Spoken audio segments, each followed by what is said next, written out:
Merci beaucoup, très chers fidèles de la télévision Uvira News TV.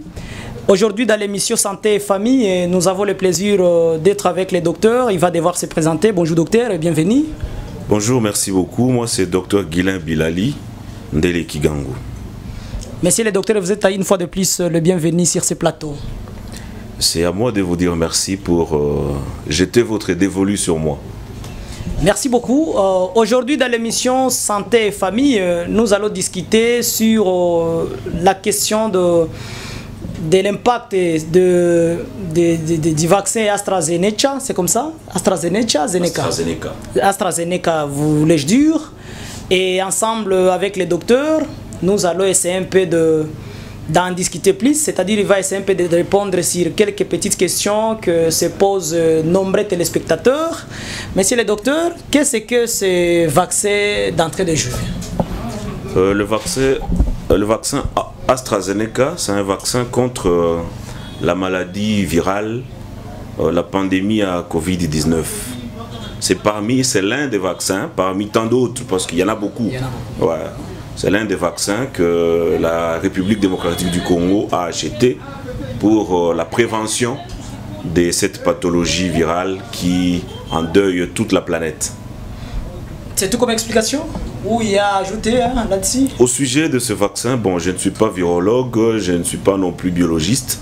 Nous l'avons aussi découvert à travers la télévision, à travers l'Internet, qu'il y a un vaccin qui est mis, il y a des vaccins qui sont mis en branle dans la lutte, parce que la lutte concerne la prévention et le traitement curatif. Comme nous n'avons pas encore jusque-là le traitement curatif, alors on se fie à la prophylaxie.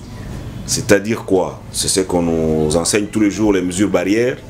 À part les mesures barrières, nous passons maintenant à l'étape de la vaccination. La vaccination, c'est une vaccination de masse. Et ce n'est pas obligatoire non plus. C'est-à-dire que il y a beaucoup de vaccins dans le monde et notre pays, la République démocratique du Congo, comme étant membre de l'OMS, la République démocratique du Congo a opté pour le vaccin AstraZeneca. Mais il y a beaucoup d'autres vaccins qui sont vendus à travers le monde. Il y a des vaccins russes contre le coronavirus. Il y a des vaccins russes, il y a des vaccins indiens, il y a des vaccins chinois, il y a des vaccins américains, Johnson Johnson et beaucoup de... C'est toute une liste de vaccins. Donc les chercheurs sont à pied d'œuvre pour nous fournir des vaccins et des essais cliniques. Il y a des vaccins encore qui sont à l'étape des essais cliniques. C'est-à-dire, on doit faire une courbe retraçant les avantages de ces vaccins et les risques. Okay? C'est une courbe qu'on appelle bénéfice-risque. Alors, et pour lancer un vaccin sur le marché, on doit faire des tests. On doit faire des tests d'efficacité, des tests pour exclure des effets indésirables. Ou bien, si pas exclure les effets indésirables, savoir comment la population testée va réagir par rapport à ce vaccin. Okay? Et on doit lui donner une attestation d'effet randomisé contrôlé. Donc, pour qu'un vaccin puisse passer à l'étape d'être utilisé, il chemine par plusieurs étapes.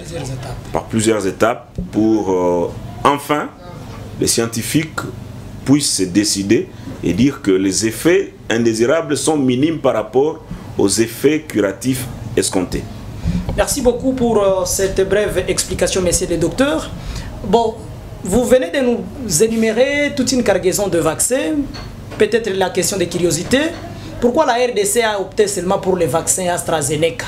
Et pourtant, il y a tant d'autres, le vaccin russe, chinois, américain, Johnson Johnson, tel que vous venez de le dire.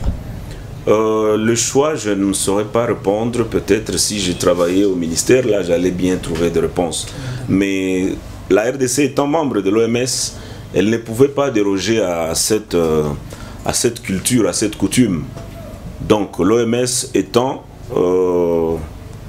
les services gérant les pandémies, les épidémies mondiales, l'OMS choisit, après expertise de ses experts, il fait un choix judicieux des vaccins. Et parmi les vaccins que l'OMS a acceptés, il y a aussi AstraZeneca. Y compris les vaccins là qui venaient de citer, d'autres vaccins. Effectivement, il y a beaucoup de vaccins, j'ai dit, la liste est longue. Il y a des vaccins de Pfizer, il y a des vaccins Johnson Johnson, il y a des vaccins russes, il y a plusieurs vaccins dans le monde actuellement pour la prévention de la Covid-19. Merci beaucoup, docteur. Alors, nous sommes aujourd'hui sur ce plateau pour discuter avec vous sur ce qui concerne l'impact du vaccin AstraZeneca, qui est déjà en cours d'administration en République démocratique du Congo, et qui actuellement, la province d'ici qui vous vient de recevoir sa dose. Je pense que vous en êtes informé. Oui. Docteur, il n'y a pas longtemps, on décriait que ce vaccin avait des effets secondaires. Je pense en tant que docteur, vous en êtes suffisamment informé que moi. Alors, la question que bon nombre de nos téléspectateurs se demandent est de savoir qu'est-ce qui a changé dans ce vaccin pour qu'il soit actuellement accepté par le gouvernement congolais, aussi longtemps que dorénavant, ce même gouvernement l'avait semblé le refuser. Est-ce que c'est le même vaccin ou il y a eu un peu d'amélioration ou quoi? Je dirais à la population que c'est le même vaccin. La RDC a hésité à un moment donné suite au recul des pays nordiques. Il y a le Danemark, la Finlande et d'autres pays scandinaves où il a été constaté des effets indésirables et néfastes parce qui ont entraîné aussi des décès. Bien sûr. Et ces effets indésirables, c'était les thromboses veineuses. Thrombose, c'est quoi? Thrombose, c'est lorsqu'un caillot se forme dans un vaisseau. Parce que vous êtes sans ignorer que le sang ne s'arrête pas. Non, le sang ne s'arrête pas. Le sang s'arrête quand il y a décès. Bien sûr. Voilà. Alors, mais il y a d'autres produits qui favorisent qu'il y ait une formation des caillots. Les caillots, c'est quoi? Le caillot, c'est un thrombus. Je ne sais pas. Continuez toujours. Je continue. Peut-être. On sera obligé. Je vous recommande d'avoir un dictionnaire médical ici pour que nous puissions mettre la même longueur d'onde. Ouais. À la prochaine. À la prochaine, bien oui, évidemment. c'est-à-dire qu'il y a un caillot sanguin qui se forme à travers les vaisseaux et il a été constaté des thromboses, des embolies pulmonaires. Alors, quand le caillot peut se former par exemple au niveau de la veine fémorale, de la veine du fémur, ok, ou bien de la veine vers la jambe. Le caillot se forme à ce niveau-là et ce caillot migre.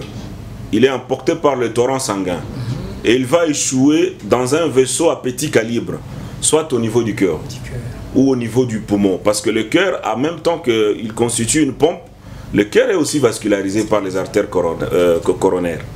Alors, ce vaisseau-là, ce caillot, quand il échoue au niveau du poumon, il provoque une obstruction.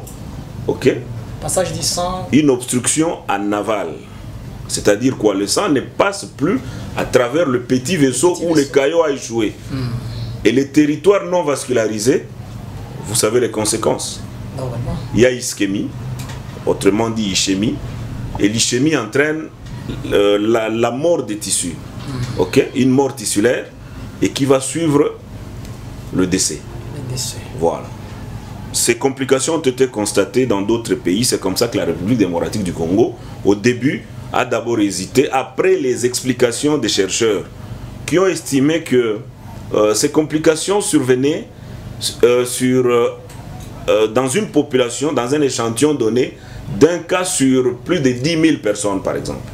Alors ils ont estimé que c'est moins important et que le vaccin pouvait continuer son administration. C'est-à-dire que tous ces pays nordiques l'ont déjà accepté? Vous savez, la politique sanitaire dépend d'un pays à un autre. Je venais de suivre avant de venir à cette émission que la Belgique comptait traduire AstraZeneca en justice. Alors je ne connais pas l'issue, je ne connais pas non plus les mobiles. Les tenants et les aboutissants. Voilà. Ça dépend d'un pays à un autre. En France, on a repris l'administration d'AstraZeneca. Et je dois aussi faire savoir à la population que la distribution de ce vaccin n'est pas obligatoire. Ce n'est pas obligatoire. C'est volontiers. Voilà. Si vous sentez que pour des commerçants par exemple, ou bien des gens, des ONG qui doivent voyager par-ci par-là, qui sont sujets à risque, il faut le dire. Parce que la Covid-19, on la contracte où? C'est en voyageant. C'est en étant en contact avec d'autres personnes venant des pays infectés, venant des zones rouges, comme on les a surnommées. Voilà. Alors, et puis comment ça va se passer? On va d'abord commencer par des coins où le taux de prévalence est élevé. Le taux de prévalence, c'est quoi? C'est-à-dire le nombre de cas infectés. Ok? Là où il y a un grand nombre de malades, alors c'est dans ce coin-là où on va procéder à la vaccination. À l'administration de ce vaccin. Et puis, ce n'est pas non plus obligatoire. Ce n'est pas obligatoire, c'est à volonté. D'accord? À part cela, le vaccin sera aussi distribué dans des maisons, par exemple, de retraite, là où il y a un attroupement de gens. Malheureusement, ici chez nous, il n'y a pas de maison de retraite, il n'y a pas des EHPAD ici. On ne garde pas les vieillards. Nous voyons les vieillards errants en train de commander sur la chaussée. Ok, ce sont là, on a pris des cibles des sujets à risque. À part cela, il y a aussi des gens qui vivent avec des maladies chroniques, telles que les diabétiques, par exemple, les insuffisants cardiaques, les insuffisants rénaux, sont des sujets à risque à attraper la Covid-19. Donc, elles sont obligatoirement... on ne les oblige pas, mais on est en train de les sensibiliser vu leur tare viscérale. Leur tare viscérale ou bien leur tares organiques. On leur montre le bien fondé d'être vacciné. Parce que quand vous attrapez, quand vous êtes infesté par la Covid-19, les virus de Covid-19, et vous avez déjà un organe qui est défaillant, une maladie chronique par exemple, comme le diabète, comme une insuffisance cardiaque, le taux de létalité est élevé chez des sujets évoluant avec des maladies chroniques. Le taux de létalité, c'est-à-dire quoi? La mort. Et on a eu beaucoup de cas de décès chez ces malades, chez ces patients-là vivant avec des maladies chroniques. Le vaccin est déjà ici chez nous dans la province du Sud Kivu. Vous pensez à quand il sera administré?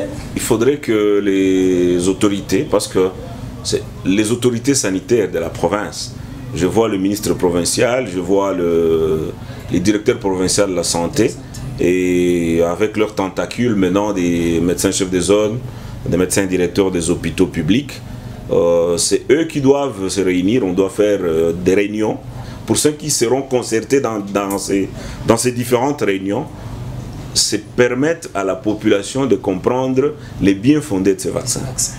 Le bien fondé de ce vaccin et leur expliquer suffisamment, en profondeur, c'est quoi ce vaccin.